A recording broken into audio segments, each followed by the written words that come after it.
রাজ্যের বিরোধী দলনেতা শুভেন্দু অধিকারীর গড়ে বিজেপির শোচনীয় পরাজয়। কাঁথি ৩ নম্বর ব্লকের কুসুমপুর গ্রাম পঞ্চায়েতের যশাবিশা হৈবতপুর সমবায় কৃষি উন্নয়ন সমিতির নির্বাচনে জয় জয়কার ঘাসফুল শিবিরের।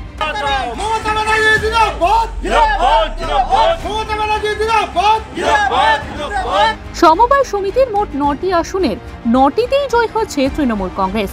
কড়া পুলিশি নিরাপত্তায় রবিবার সকাল থেকে সমবায় সমিতির নির্বাচন শুরু হয়।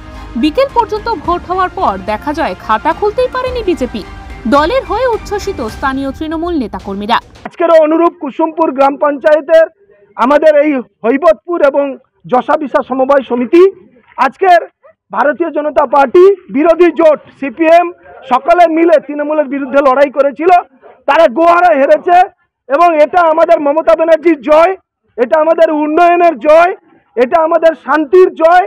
যত বেশি অপপ্রচার ভারতীয় জনতা পার্টি করবে মমতা ব্যানার্জির বিরুদ্ধে, তৃণমূল কংগ্রেসের বিরুদ্ধে, দিকে দিকে ভারতীয় জনতা পার্টি প্রত্যেকটি সমবায় সমিতিতে গোহারা হারবে।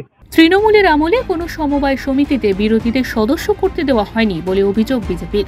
এখানে তৃণমূল কংগ্রেস পরিকল্পনা মাফিক তাদের সভ্য তৈরি করে রেখেছে, সেখানে জিতছে। এটা নিয়ে আমাদের ভাবনার কিছু নেই। আমরা সাধারণ নির্বাচনের দিকে লক্ষ্য করছি। সামনে বিধানসভা নির্বাচন আছে।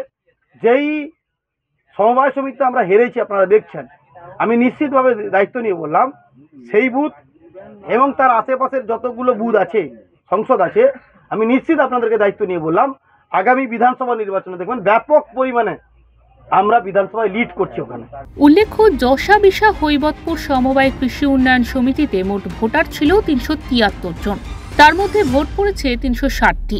বিরোধীদের অভিযোগ সত্ত্বেও জয়ের পর উচ্ছ্বসিত তৃণমূল কর্মী সমর্থকেরা। পূর্ব মেদিনীপুর থেকে প্রদীপ মাইতির রিপোর্ট, ওঙ্কার বাংলা।